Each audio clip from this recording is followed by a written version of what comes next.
Oke, Assalamualaikum warahmatullahi wabarakatuh. Perkenalkan, nama saya Nisa Legina dari Fakultas Ilmu Kesehatan, Program Studi Farmasi Angkatan 2019-2020, semester 3, akan mengidentifikasikan kation dan anion. Untuk yang pertama, saya akan mengidentifikasikan kation Mn2+. Next. Nah, ini salah satu jurnal studi interaksi ion logam Mn2+ dengan selulosa dari serbuk kayu. Next.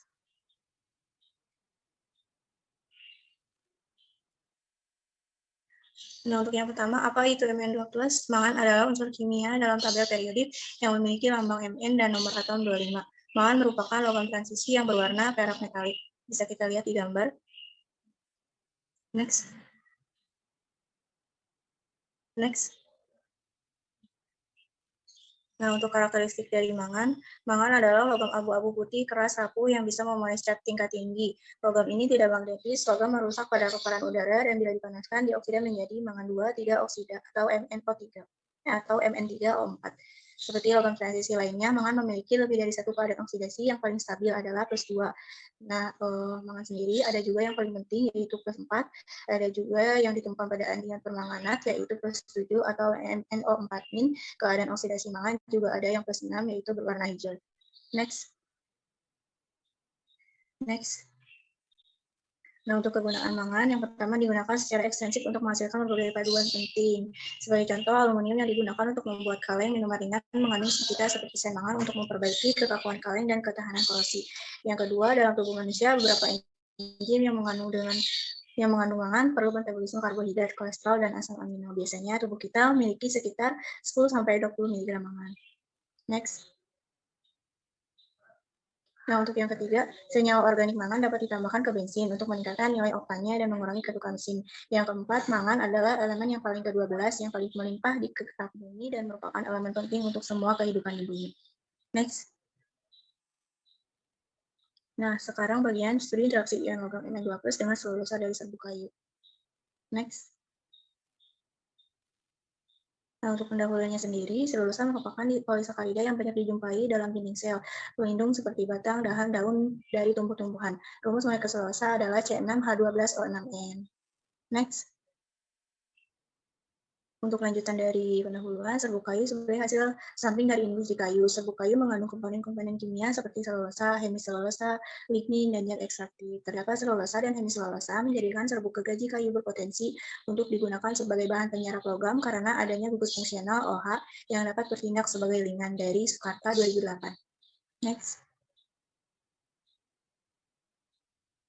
Nah, untuk materi dan metode, untuk bahannya sendiri, bahan-bahan kimia yang digunakan dalam penelitian ini adalah serbuk kayu, selulosa, metanol, HCl air, bebas mineral, aquades, mangan 2, klorida, NiAVA, dan amonium asetat.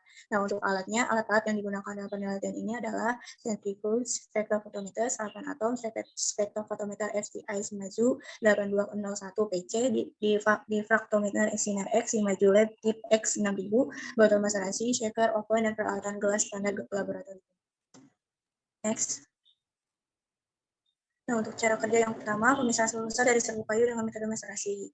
Serbuk kayunya diambil, lalu dikeringkan di air dengan menggunakan pengayak MES 60. Kemudian dimaserasi serbuk kayunya sebanyak 80 gram dimasukkan ke dalam botol 1 liter. Next. Nah, untuk yang kedua, cara kerjanya pengaruh waktu interaksi selulosa dengan ion logam Mn2+. Sebanyak 0,1 gram adsorpsi selulosa, hasil pemisahan dari serbuk kayu diinteraksikan dengan ion logam Mn2+ pada konsentrasi 100 mg per liter. Next. Nah, untuk yang keempat, kajian jenis ikatan absorpsi ion logam Mn2+ dengan selulosa melalui desorpsi terpisah. Nah, ini sebanyak 1 gram absorpsi selulosa hasil pemisahan serbuk kayu yang tadi, yang kedua sama yang ketiga, diinteraksikan dengan 10 mili ion logam mangan pada konsentrasi maksimum. Hasil penentuannya disetel selama waktu maksimum. Hasil pengaruh waktunya dicampur, kemudian filternya disaring dengan ada 2 residu pertama dan residu yang kedua. Next. Nah, untuk hasil pembahasannya, yang pertama, karakteristik selulosa dari serbuk kayu dengan spektrofotometer FTI. Pemisahan selulosa dari selulosa dilakukan dengan merendam kembali residu menggunakan asam klorida selama 3 jam pada berbagai variasi konsentrasi asam klorida, yakni 1%, 3%, 5%, 7%, 9%, dan 11% volume per volume.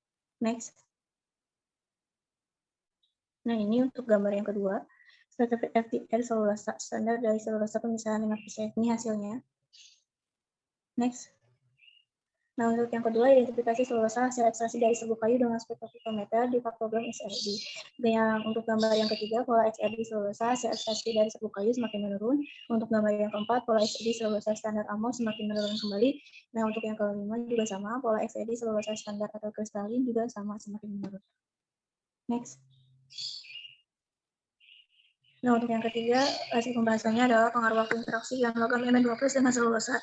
Pengaruh waktu asosiasi terhadap asosiasi ion logam Mn2+ dilakukan dengan menginterasikan 0,1 gram absorben dengan 10 mililarutan ion logam Mn2+ dengan memvariasikan waktu asosiasi mulai dari 5 menit sampai dengan 180 menit. Next. Nah, ini untuk hasilnya, gambar yang ke-6, pengaruh waktu interaksi ion logam Mn2+ dengan selulosa hasil pemisahan dan serbuk kayu. Next. Pengaruh konsentrasi interaksi ion logam Mn2+ dengan selulosa. Nah, ini untuk gambar yang ke-7, jadi hasilnya pengaruh konsentrasi pada interaksi ion logam Mn2+ dengan selulosa hasil ekstraksi dan serbuk kayu. Jadi semakin meningkat, yang warna biru adalah serbuk kayu, yang warna merah adalah selulosa hasil pemisahan. Next. Nah, untuk yang kelima, penentuan jenis interaksi melalui studi desopsi. Nah, ini dilakukan secara terpisah dengan menggunakan reagen pendesop, yakni H2O, NiAGA, amonium asetat, dan HCl. Next. Nah, ini hasilnya untuk yang gambar 8, desopsi ion logam Mn2+ pada absorben selulosa hasil ekstraksi awal mula menurun standar, kemudian meningkat, kemudian semakin ke bawah, kemudian semakin menurun. Untuk yang gambar 9, kebalikannya, jadi semakin meningkat. Next.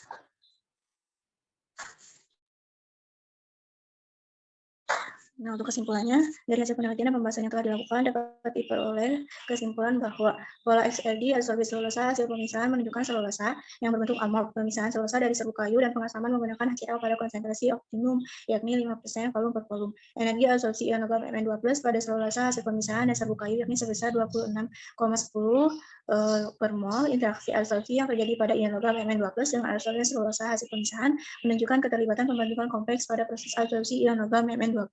Nah, ini untuk daftar pustakannya. Nah, untuk yang sekarang, saya akan mempresentasikan mengenai identifikasi anion FeCN6-3-.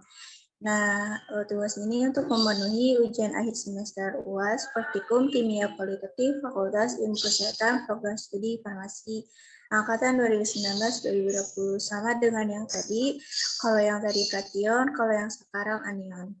Next.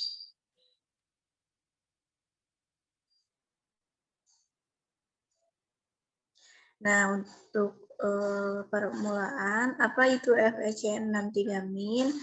Nah, FeCN6-3- itu nama lainnya ferricyanida, terdiri dari satu ikatan pusat Fe2+ dalam geometri oktahedral dengan 6 ligan cyanida. Kompleks ini memiliki simetri OH. Dibanding dengan cyanida normal seperti kalium cyanida, ferricyanid jauh lebih tidak beracun karena ikatan CN yang erat min ke Fe3+. Mereka bereaksi dengan asam mineral bagaimanapun untuk melepaskan gas hidrogen cyanida yang sangat beracun. Next. Nah, apa kegunaan FeCN6-3-. Nah, untuk kegunaan FeCN3-, perlakuan ferricyanid dengan garam besi 2 menghasilkan pigmen biru plus siji yang cemerlang dan tahan lama. Warna tradisionalnya cetak biru. Next.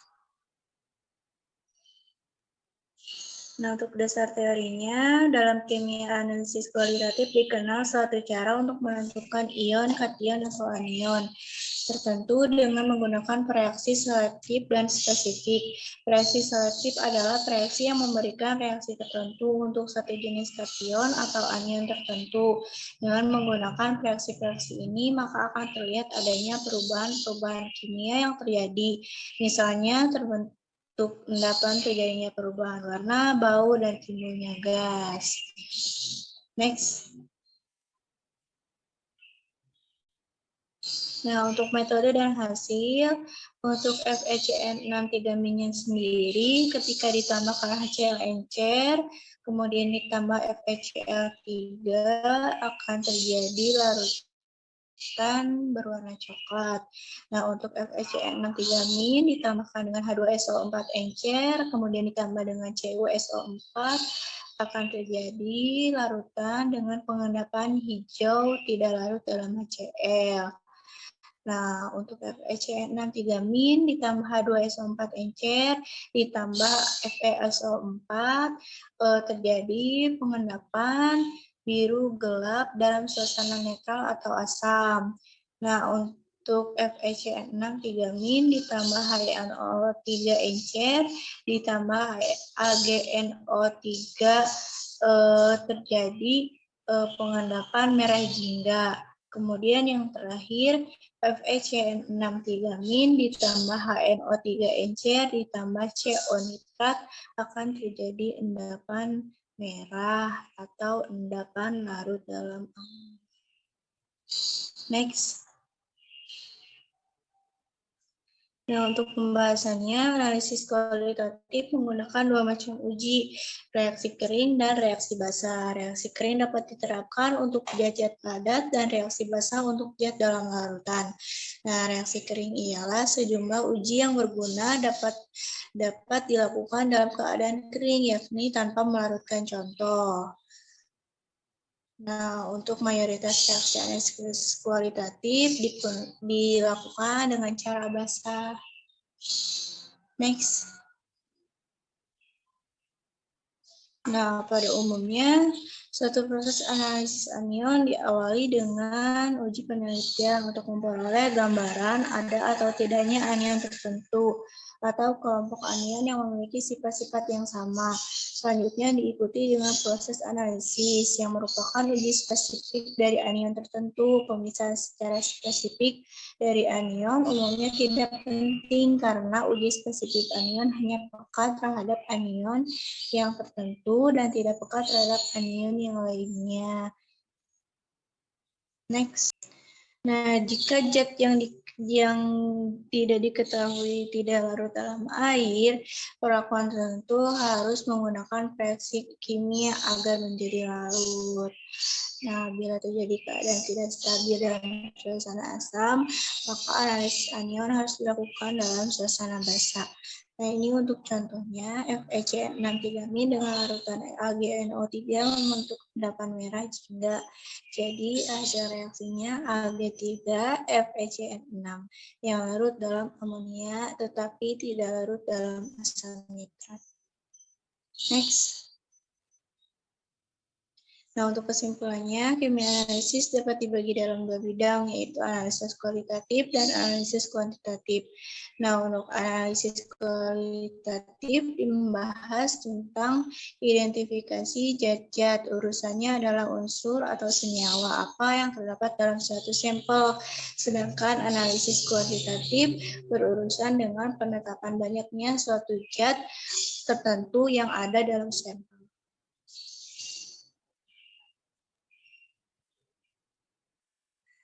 Nah, untuk metode untuk mendeteksi anion tidaklah sistematik.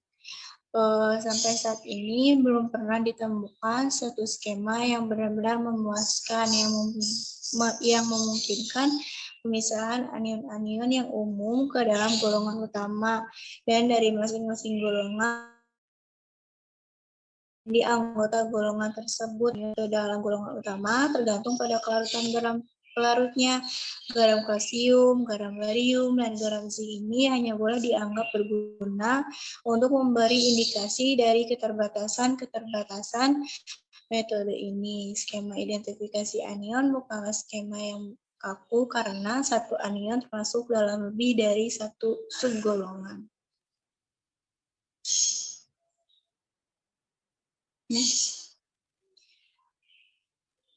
Nah, sekian presentasi dari saya. Mohon maaf bila ada kesalahan ataupun kekurangan dalam pembacaan materi.